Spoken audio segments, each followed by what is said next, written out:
They're coming to get you, Barbara. In Springfield, Oregon, dead Mopar muscle cars are coming back to life. Restored by Mopar master Mark Warman. Joined by his out-of-this-world cousin Dougie. Oh, hi, Mark. His apprentice and daughter, Alyssa. Whoa, whoa, stop. And his childhood best friend, Royal. Mark hates everybody. His protege painter, Will Scott. You got one job. This is Graveyard Carz.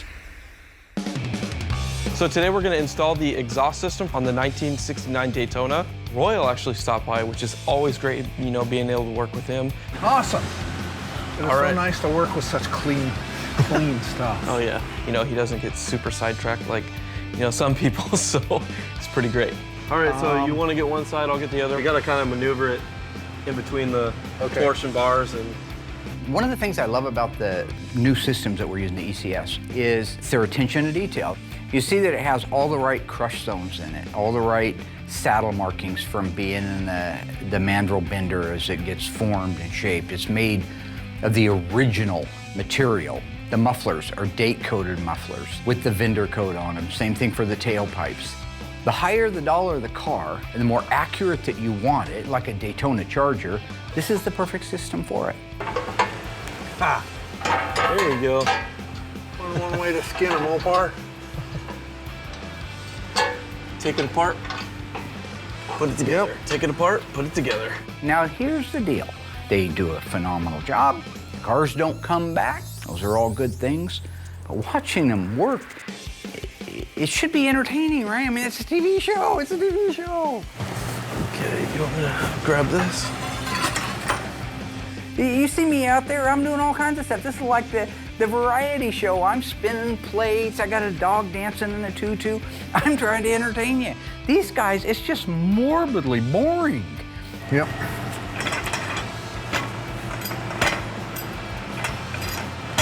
Whoops. It's like watching paint dry. It just takes forever. Do something. Kick him in the ass, make fun of him, insult his bald head. Do something. Here we go. There, righty. I'll hold that. I got mine. You got yours? I got one. Okay. When you're dealing with a car where they made 503 in the beginning and there's only a few left on the planet, and you're an OEM restoration shop, attention to detail is of the utmost importance. That's why we use that system. How I found out that they were making a great system was we were at SEMA a couple of years ago, and the owner of the company, the owner of ECS, Dave Walden, he built a concept four-door Barracuda in 1970. One of the most phenomenal jobs I've ever seen as far as craftsmanship and attention to detail. If Plymouth built a 70 Barracuda four-door, I can't help but believe it would look like this. He had mirrors underneath it, and you could see the exhaust system. He had to custom build an exhaust system, but follow a complete OEM principle from the very exhaust manifold all the way to the back of the exhaust tips, and he did. Absolutely incredible detail and quality, and so that's why we're going with those systems nowadays. Today we are getting ready to do our second prime on our 1971 Demon. Pretty cool car. We don't do a lot of A-bodies here, and I believe it goes red. I'm not 100% sure, but I'm 99% sure. But it's the first Demon we've ever done. I was excited when it first got sent out because frankly, when it comes to the Mopar muscle cars, first off, the A-bodies are kind of our unsung hero, as a lot of people know, and we haven't done very many of them. We don't get a lot of A-bodies through here. So when you do get an A-body, it's really cool because there's so many people at home that love them. And we always get people that write in, you know, hey, do more A-bodies. So this is one of those cars that people are absolutely going to love to see go through the shop. It's a really rare car when it just started life. With 2,051 four-speed 340/71 Demons made, that puts it down there in a pretty low demographic. Another thing to make note of, the Dodge Demon was only made at the Hamtramck plant. These cars got 3 prominent style lines that go down the side. So it's real important that you maintain the crispness, the sharpness, the straightness through the whole process. Do the second primer, really look the car over, because once this thing's painted, it's gonna show just any wobble in a line, anything at all. The body guys did a great job on it. So we're looking at probably 2 coats of our nice, thick, high build primer. Let that sit before we bring the car back in and then do our final block and get it ready for paint. Now, this car was registered in the official Mr. Norm's registry in 2000, I think it was. And back then, there were only 51. I'm sure there's more now, but there were only 51, and it was number 16. So what happened was the manufacturer built the car, then it went to Mr. Norm's, he bought the car, resold it, and he made these modifications to it. Some of the modifications were he put a 6-pack intake manifold on it. Now, from the factory, as most of you know, the only multiple carburetor small block Mopars that ever left the factory were the TA and the AAR. That was a 1970 model, and it had the 3 2-barrel Holleys. Mr. Norm took the original 4-barrel intake manifold off and put a 6-pack intake manifold. And get this, General Motors Corvette carburetors, because they were cheaper than the Mopar carburetors back in the day. A mechanical secondary linkage instead of the vacuum like it is from the factory, so it was much more responsive. And they topped that off with this cool aftermarket Seagull air cleaner, which ironically says tri-power on it, and that is not a Mopar term for 3 2-barrel carburetors. Ford used it and GM used it. Mopar never used it until they came out on the Dodge Demon. Okay, you editor, you producer, what is with the slow-mo on Will? Is that something he's paying you guys to do because he's supposed to look cooler, like when Tom Cruise comes through the fog in Top Gun or a Days of Thunder and the smoke kind of dissipates real cool? He's not cool like that. This ain't the Chappelle Show where everything's a lot cooler in slow motion. If you want to do slow motion, do something with me and I'll show you how you can make it look a lot cooler.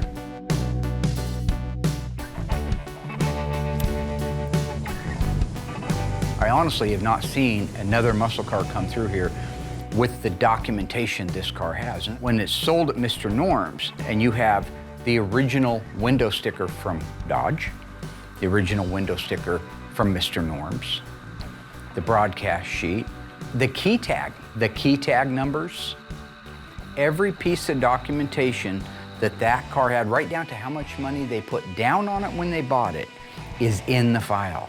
That makes this a thoroughbred 1971 Demon 340 Mr. Norm's 6-pack 4-speed car.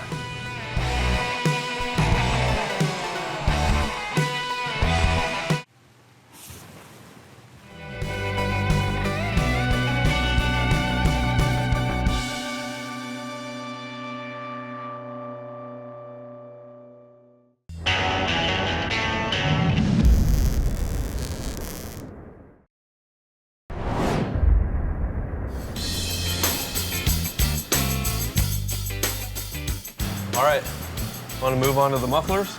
Yep. We'll tighten those up after we put the mufflers on, right? All right. I think I still remember. Do you? Hook the front, and then we can just set it right in the back over here. Ow! You want these? Ow! There we go. Oh. Gotta watch your hand, man. Doctor's gonna yell at you. He said just don't screw up his work. Mark says that to me a lot. Don't mess up his work? Yeah. As Royal and I are putting in the exhaust in the car, Mark actually walks in, and I just think, oh, here we go. More drama. I'm looking for the cue ball. Cue ball. Looking for my #1 bowling ball, chromium downside. Rolo's back.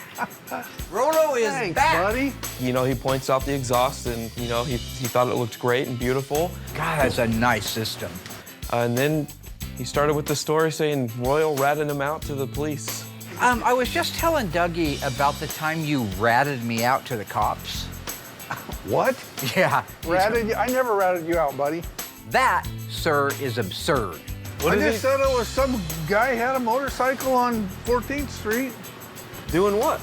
I'm like, oh, whoa. I didn't know if this was like some fabricated story that he came up with. Oh, we were up riding the Bull Taco, wasn't it? This is how it went down.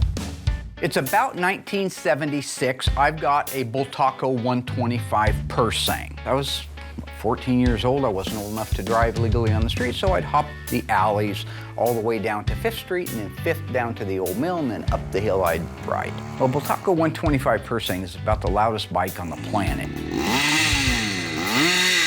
So you don't get the luxury of doing that.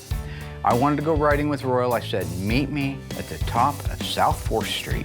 Yeah, I think we were 15. We were up there riding the Bultaco. If you primed it one little dot too much, one little push too much, it would flood the engine out.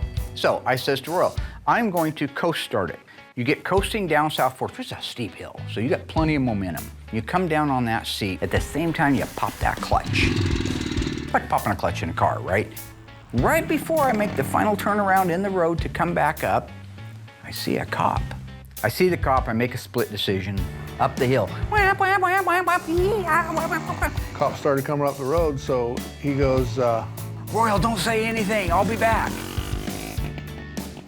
I'll meet up with you later. After about an hour, I decide that it's gotta be safe to come back. So I says, man, what the heat want, man? What the fuzz want?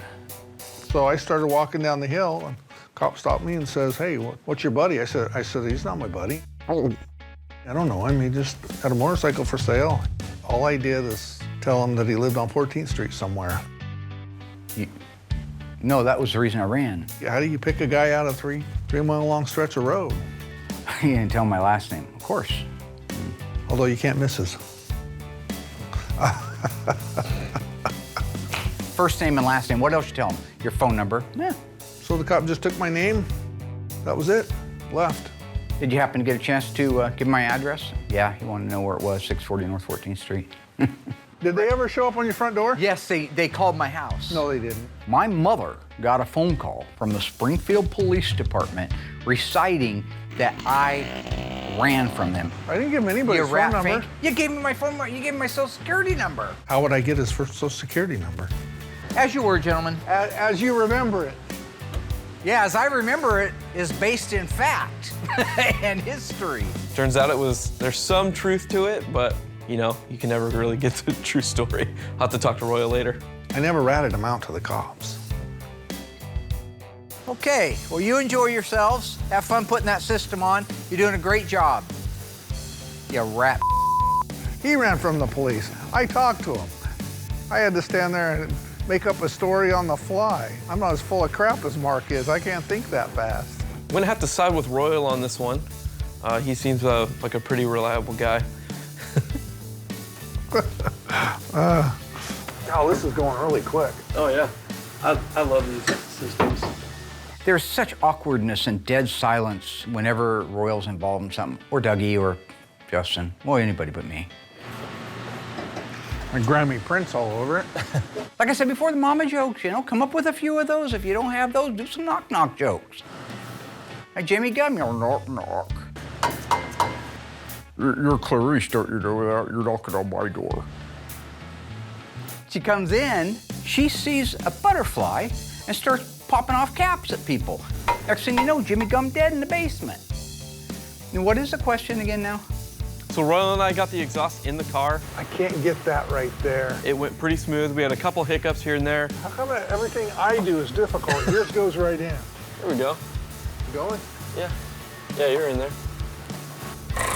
You know, it's always nice having two people work on these H-pipe systems, just because you got to maneuver it in there. With this being done, I can actually move on to interior stuff, which I'm really excited about. I got the Phoenix Cuda brought over to me. Wasn't quite right, so I kicked it back to the mudroom, gave it to Austin just to do like the fine detail work, some stuff that he had missed. He's still kind of new, and you know, we're working through that together. Great guy though. So while he's fine tuning it, double checking everything, at that point, we can start getting color going. So we take the doors off, hood, deck lid, fenders, all the parts and pieces off the car, get them into the booth, and get them all sprayed blue. And then all the parts and pieces will be ready to go back on the car in a couple days. So when it came to Wendell's car and the B5, I just mixed up B5, the same B5 that I've always mixed up, and actually did some of the jam work on it. Before I realized when Mark came to me and said, holy crap, in 1971, B5 is completely different. So the B5 blue in 1970 is different than the B5 blue in 1971. When they're side by side, it's actually quite a bit different. So the most common B5 blue is the 1970 version. while a 1971 B5 Blue is very similar, but it's definitely lighter. So it's kind of cool to have this run of B5s I've done for years all be one color, and then find out that on Wendell's Cuda, it goes a B5, but it's a lighter version, which you would never know, and thank God Mark caught it early on. Otherwise, this car would have been painted darker, just like the rest of them. But I do prefer Wendell's color just because I haven't done it yet. So anytime you do a new color, it's exciting, it's fun, and it is a very, very nice blue.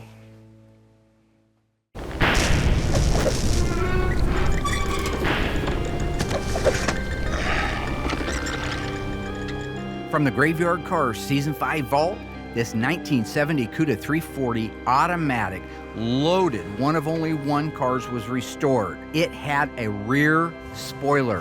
What is the sales code for that rear spoiler? Is it J68, J54, J81? If you watch the episode or Graveyard Carz at all, you should know the answer. Stay tuned after the break and I'll let you know how you did.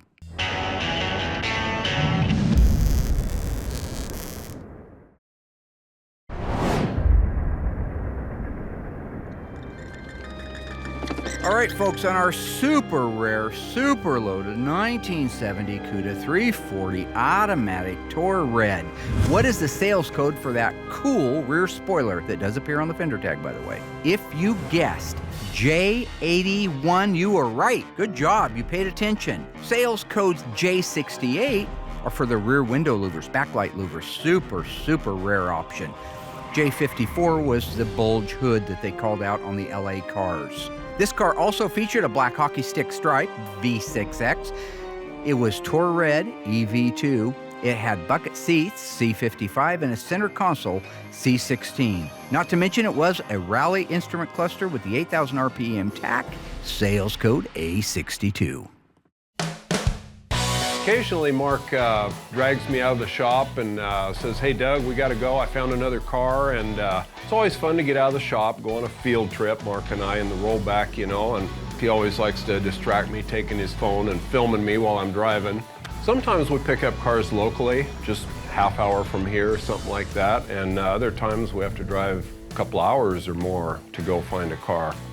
One of our field trips was down to Oakland, Oregon, and a guy named Brian, and we pull up here, and oh my gosh, there are cars all over this guy's hillside, back in the trees and whatnot, and what an adventure this was, meeting this guy.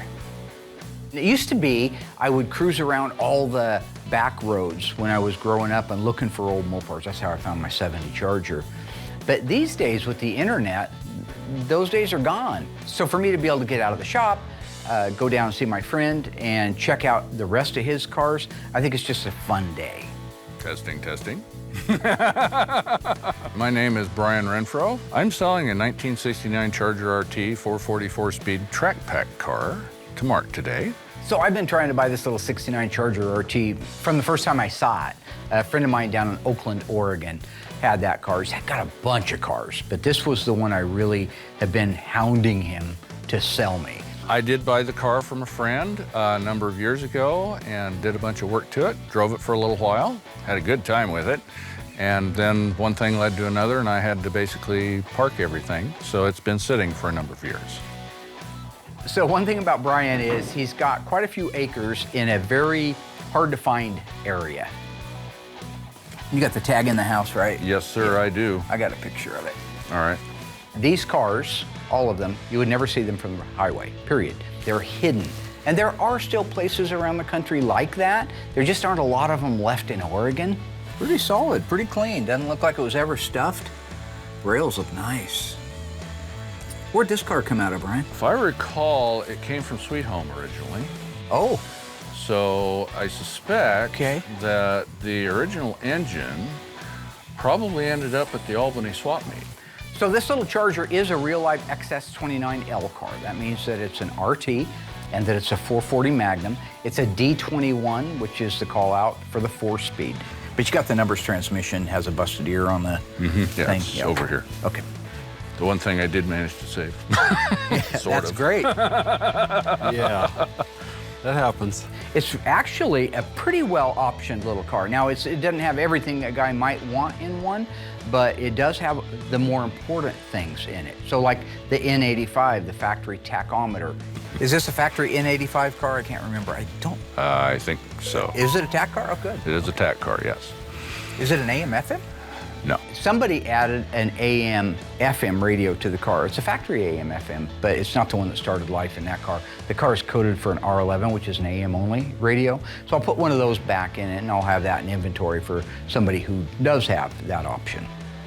Where's the shifter? I've sold him a few Challengers. I sold him a police car at one point, a 1970 Fury 440 police car. If I recall, it belonged to Lane County Sheriff's Department. I like that.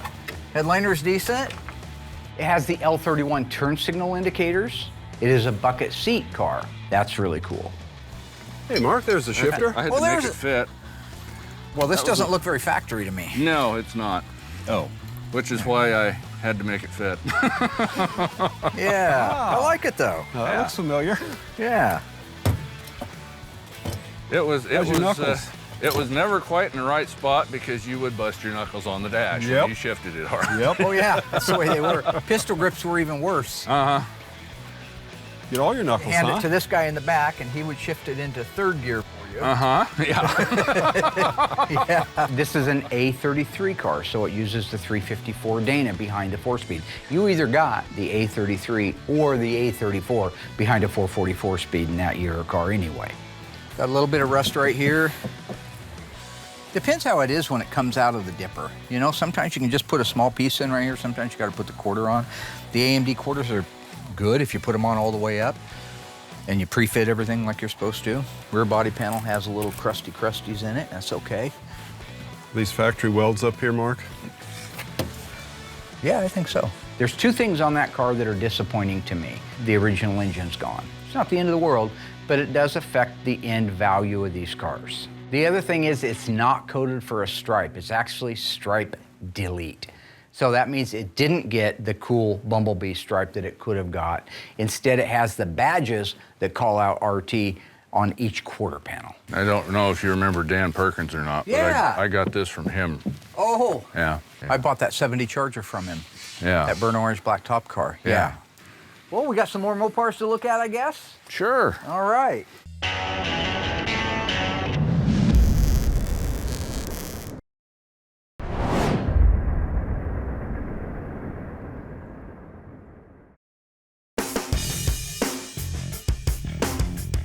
So with every build that you do, if you're an assembly technician, the funnest part is once that body and paint's done, is putting all the trim and ornamentation on it, because it really starts to come to life, begins to look like a car. So the Daytona has really unique ornamentation, such as the fender scoops. So these fender scoops have studs screwed into them, molded into them. And when they set down, they go through the holes that are already made by the factory. These are the original fenders. And then you put the captive washer style nuts on the back. You have to be really careful installing these. And to be clear, when these fit the way they do, it's because we pre-fit them. They didn't fit that good from the factory. You would bolt them down and there would be a gap underneath them. In this case, we had the scoop on the fender and took time to sand it completely to match the shape of the top of the fender. Now when we put those nuts on, it'll suck down into position exactly where it's supposed to go. Okay. That's that one. Oh, that one, cleaning those threads really works good. Since these are painted off the car, I took the time and I cleaned the threads up. If not, it really gums up the nut that you're trying to, tighten those things down with. And then you could potentially stripping it out or busting it off. Cool.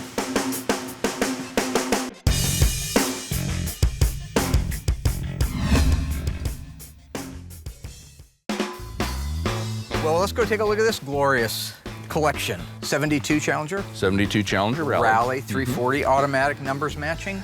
For the least most the part, engine. yes, the engine is. This is cool. It's an original FY1 top banana yellow, black top, black interior, 340 numbers matching except for the transmission on it, but not necessarily at the top of my pecking order. But for somebody out there that was looking for a 72 Challenger Rally, I think this would make a really good one for them. A lot of it is just stuff that I've tripped over time. I've come across it and it was at a reasonable price, so I picked it up. Some of it is stuff like the yellow Challenger. I got that from an old wrecking yard in Cottage Grove. It was sitting way out in the back, buried in the brush. And so I pulled it out of the brush, myself and a friend of mine, we loaded it on his trailer, and it ended up getting a bunch of body work done to it. If I recall, it had a manual shift valve body, which I had to fix a little bit so it wouldn't do that anymore. I threw a different transmission in it and drove it for a number of years, and like everything else, I had to park it. Take a look under the hood there. Here we go. Got it. Got it. Beautiful. Nice. Boy, that looks pretty darn original. You drove this car for years. I did. I saw it all over Springfield when I was younger. Wow. When we were younger. It needed some different shocks on the front of it, but this thing handled pretty darn good. The Challenger, as far as driving, was actually my favorite car. It handled really well, considering the size of it. It did real good. The Charger was fun if you wanted to point it in a straight line and spin the tires. It was good for that. Which one would be the favorite? That would be the Challenger. I drove that a lot of miles, and it was really comfortable. I've known Brian for probably 20 or 25 years. He used to work at a shop out here in Springfield. That's where I first met him. Always been a Mopar guy. This is actually where I've showed you the hood that came off of a 70 Challenger, a flat hood that was purple and slight damage in the front. That was the one I got from Brian that he got from Butch when Butch passed away. He went down and gosh. Butch held on to the hood from 1978 when I helped him put the hood on the car. Everybody knows that I bought my Dodge Charger from Butch Peterson. I was 16 years old and he needed help. And I loved hanging out with him and hanging out on cars, so I was kind of his little helper. And one of the first things that I did was to install a used K-member in a 1970 Dodge Challenger 318. Also, the hood was stuffed on it. And at the time he had found, this was a plumb crazy car, he found a perfect flat FC7 hood that we could just bolt on there and not have to do any paint work to. Well, when I went up to Brian's right after my friend Butch passed away, and I was talking to Brian, he said that he bought out a lot of stuff that was at Butch's house. Right there in this pile of rubbish was the hood I unbolted off the 1970 Challenger when I was 16 years old. The first official hood I ever took off of a car. So I asked him if I could have it for old time's sake, and he let me have it. So I still have that hood out back.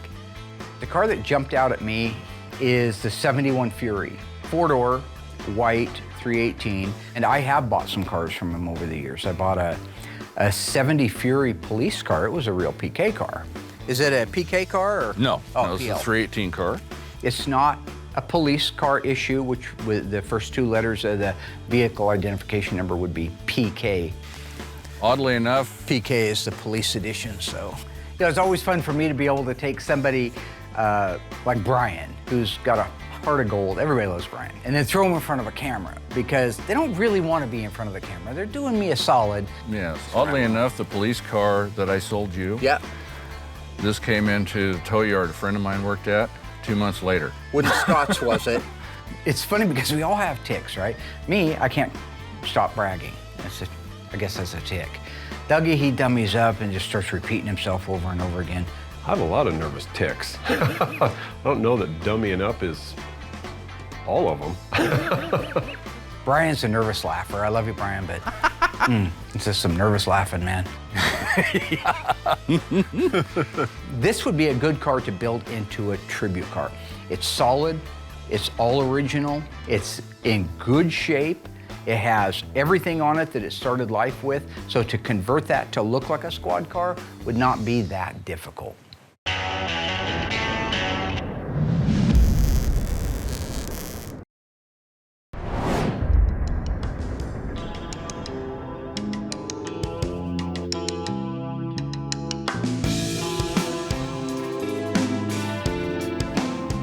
Our 71 Hemi Cuda is one of the rarest cars that we've got here right now, and the most desirable. When you're talking about the car everybody wants, it's a 71 Cuda, and probably the engine is the 426 Hemi. It's getting to be really exciting times because I'm getting ready to start doing color on Wendell's 1971 Phoenix Cuda.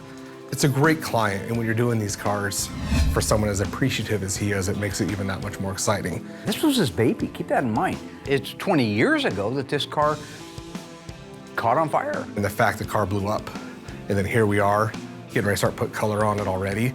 So it's exciting for me to see that it's in the process of getting its jam work done, because once that's done, we can bolt the sheet metal back on it, line everything up, do a final block, and get it painted.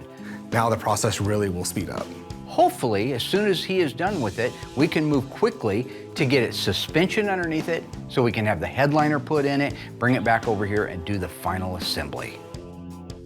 So now that the parts and pieces are all done, I can kick them out of the booth, actually bring the body of the car in, and then at that point, I have to jam the engine compartment. I have to jam inside the cab, the door jams inside the trunk. Even though it's a jam, especially the trunk and the engine compartment, they need to look like the outside of the car because they are high camera areas. People pop that hood, the inside's gotta look just as good as the outside. Now we don't cut and buff those jams, so that's even more pressure to make sure everything comes out clean. Take your time, maybe lay it down a little bit slicker than what you would on the outside of a car. You have to jam a car this way. There's no way to go back and jam a car when the parts are on it. So from factory, these cars got dipped. They went to this big vat of a rust-proofing material, but it only went halfway up, and then they didn't do anything on the top. So that means the top of the car would eventually rust out. Here at Graveyard Carz, completely different. So there is so much detailed paint work that we have to do that you guys don't see at home, and every square inch of this car has paint on it. And then the longevity of that car is forever, as opposed to with factory, it's not. And now that we got the parts and pieces all wrapped up, we can move to the more exciting thing of getting the body done. Once that body's done, we can start putting the car together and getting the final paint done on this 1971 Cuda.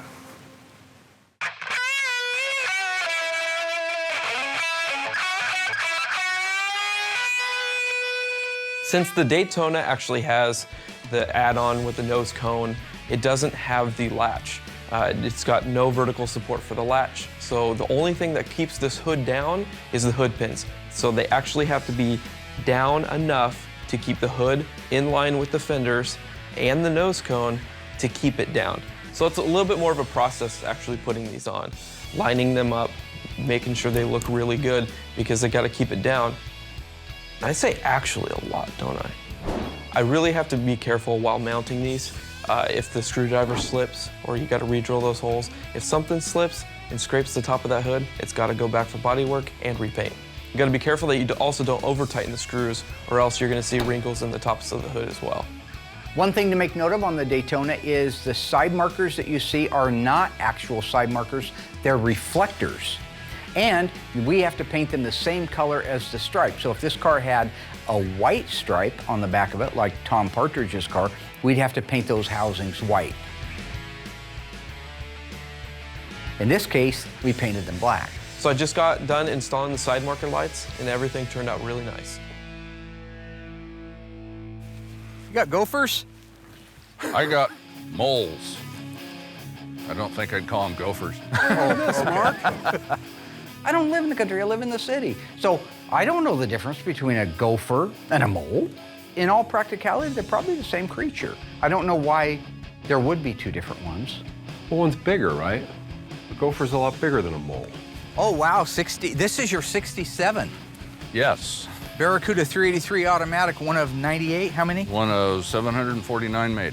Oh, wow. Yes. I got that one wrong. That's all right. 748, but who's counting? Don't try to. That's okay. We make those mistakes. I'm using under the hood for storage, but well, sure. It's got a. I have this original motor. It's over there in the pile. This is out of a 68. You do have the numbers engine for it? Yes, sir, I do. The 1967 Barracuda Formula S, I think that is a great car for somebody. There are real diehard lovers out there that love these little A bodies, and that's a real live big block car. And he's got the original numbers matching engine, probably like the 4-speed we found for the Charger buried in mud, but at least it's there. Is that the correct manifold? Yes. Boy, that'd be a good one to put together. This is a fastback model car, and it's pretty clean. It's showing some signs of rust underneath the recent paint job that it had starting to pop up. But again, a very good restoration project for somebody and well worth the investment. Well, and I made the mistake of ordering the copper penny carpeting for it. Oh. And it actually is supposed to have bronze carpeting in it with the copper penny seat covers. Gotcha. Two-tone interior. Two-tone interior. Very pretty. So if I do it right, it'll actually look pretty good. Oh, it'll Just look haven't real got nice, that far. It's got the 383 four-barrel with the Formula S emblem. You actually texted me at the right time. Yeah.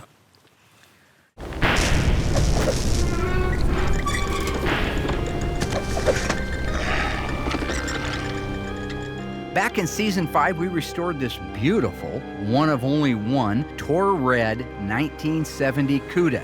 True or false, this car was a 4-speed manual transmission. If you think you know the answer, stay tuned after the break. I'll come back and let you know how you did. Now, you should be paying attention. If you watch those episodes, you should know the answer.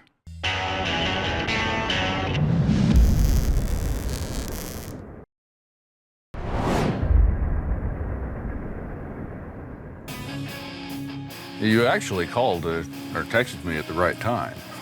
Yeah. That wagon that's sitting up front is the 69 Ambassador wagon that my parents bought brand new. No way. Yeah. That's cool because that was his parents' car and he bought that at Grant AMC. The one that my parents own is the wagon. It's a 1969 AMC Ambassador wagon. There's not very many left as far as I can tell, and they bought that brand new at Grant AMC in Eugene. So when I hear names like Grant AMC, it takes me back to the 70s right now. I am working to restore that and get it so that I can at least drive it again. I believe it has all of 116,000 miles on it. It's a clean old car. So anybody out there in TV land that likes those AMC Ambassador wagons, that might be a good one for you.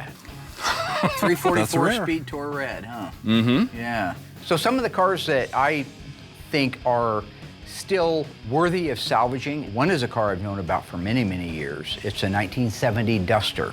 The one thing that I do know is a friend of mine, he said that he had the original motor for it. Yeah. It had an accident, it had a crack down the middle of it. Oh. Yeah. What's the end of that motor? It was garbage. The factory 340 4-speed car. Now this car belonged to a couple of brothers when I first started my shop in 1985. It's had lots of modifications to it. The original engine isn't in it anymore. It also was harpooned in the side and had a bunch of mud work done to the left quarter. Still a good, valuable car for an A-body lover.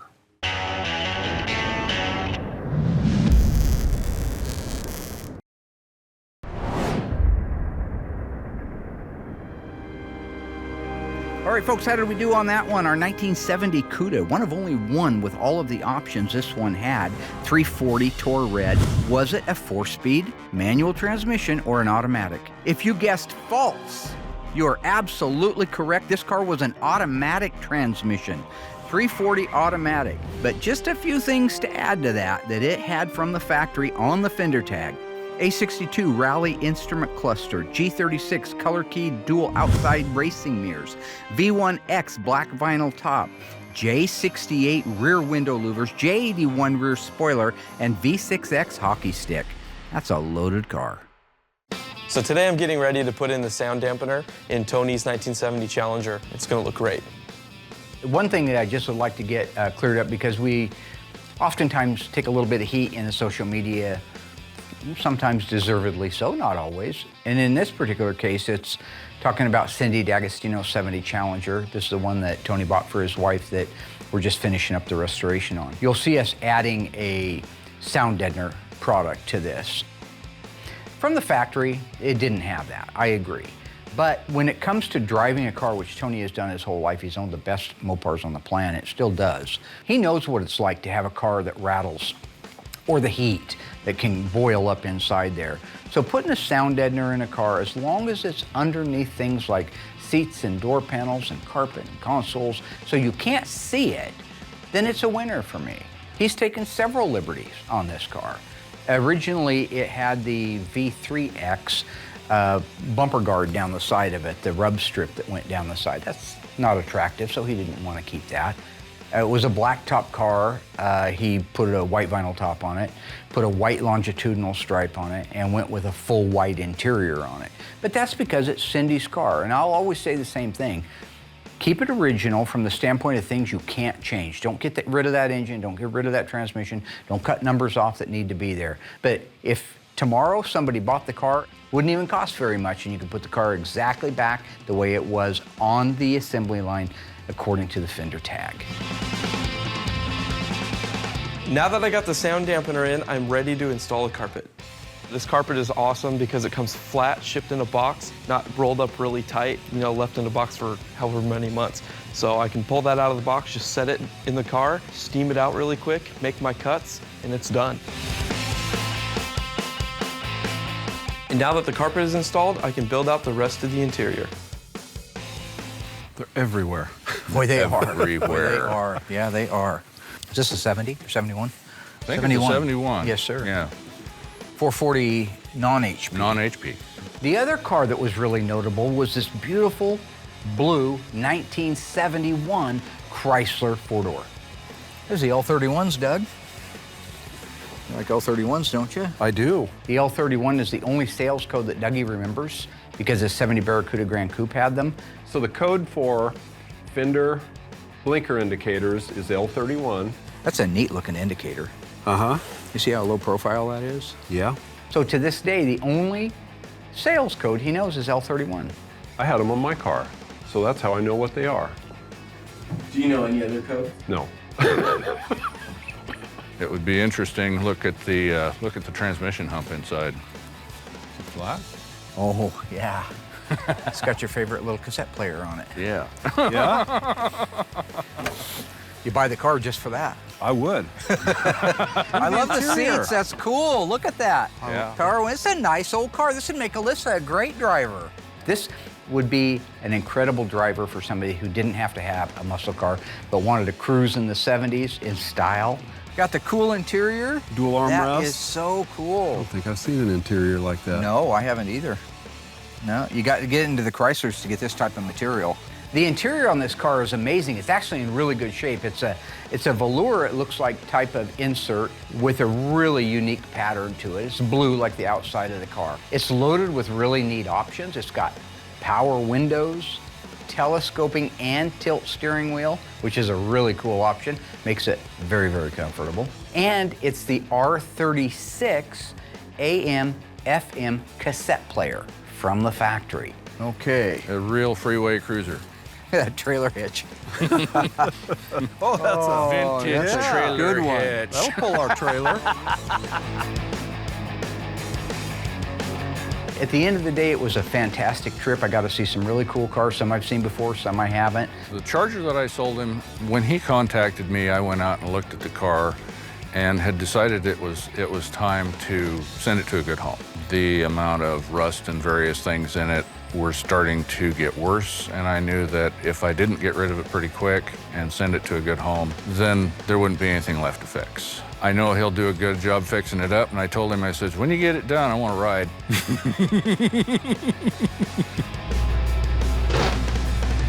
We bought our 1969 Charger RT 444 speed B5 blue and moved it down to the bottom of the hill. That's where our new tow truck was. Got it loaded up on there, said goodbye to Brian, and next thing you see is taillights.